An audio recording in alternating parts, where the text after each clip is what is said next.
Bismillahirrahmanirrahim. Assalamualaikum warahmatullahi wabarakatuh. Saya Ainul Haki. Di video kali ini saya akan menjelaskan tentang evaluasi permasalahan dan penanganan saluran yang telah disurvei di Taman Ceria Udayana. Selanjutnya, pembahasan permasalahan yang ada pada saluran. Yang pertama, sedimentasi. Penumpukan sedimen seperti lumpur, pasir di dasar saluran. Yang kedua, penguapan. Meluapnya air pada penghujung saluran sehingga melebihi ketinggian saluran. Yang ketiga, kerusakan struktur. Keretakan pada dinding dan penampang saluran. Yang keempat, pengendapan bahan organik. Akumulasi bahan organik seperti daun, ranting, dan sampah lainnya di saluran.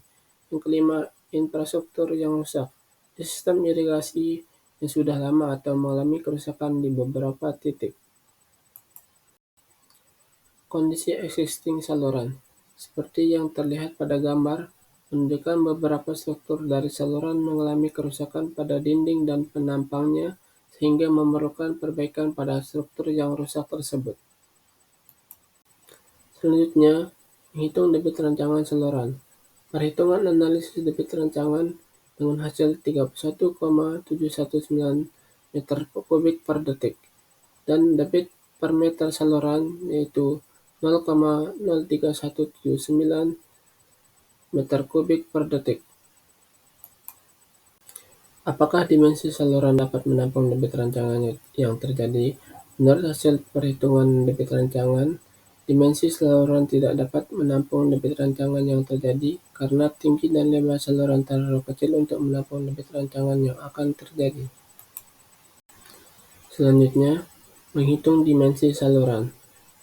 Pada P0 menunjukkan hasil 0,31 meter per detik, P1 0,34 meter per detik, P2 0,23 meter per detik, P3 2,33 meter per detik, P4 0,45 meter per detik, P5 0,16 meter per detik, P6 0,16 meter per detik, P7 0,72 meter per detik,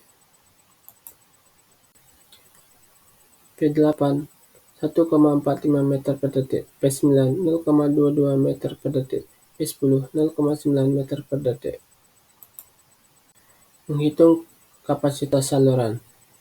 Pada P0 menunjukkan hasil 0,03 meter kubik per detik, P1 0,03 meter kubik per detik, P2 0,04 meter kubik per detik, P3 31,45 meter kubik per detik, P4 0,02 meter kubik per detik, P5 0,01 meter kubik per detik, P6 0,01 meter kubik per detik, P7 0,05 meter kubik per detik, P8 0,05 meter kubik per detik, P9 0,02 meter kubik per detik, P10 0,009 meter kubik per detik. Dan penanganan yang harus dilakukan terhadap sistem saluran. Yang pertama, pembersihan dan pemeliharaan. Membersihkan saluran dari sedimen, sampah, dan tumbuhan yang menyumbat. Yang kedua, perbaikan dan penguatan struktur. Memperbaiki dan memperkuat bagian struktur saluran yang rusak.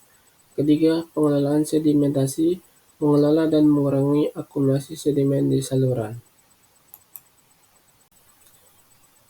Adapun alternatif penanganan saluran, yaitu pembersihan rutin saluran dari sedimentasi menggunakan alat manual seperti skop untuk mengangkat sedimen dari dasar saluran, serta mengangkat sampah dan tumbuhan air yang menyumbat secara manual.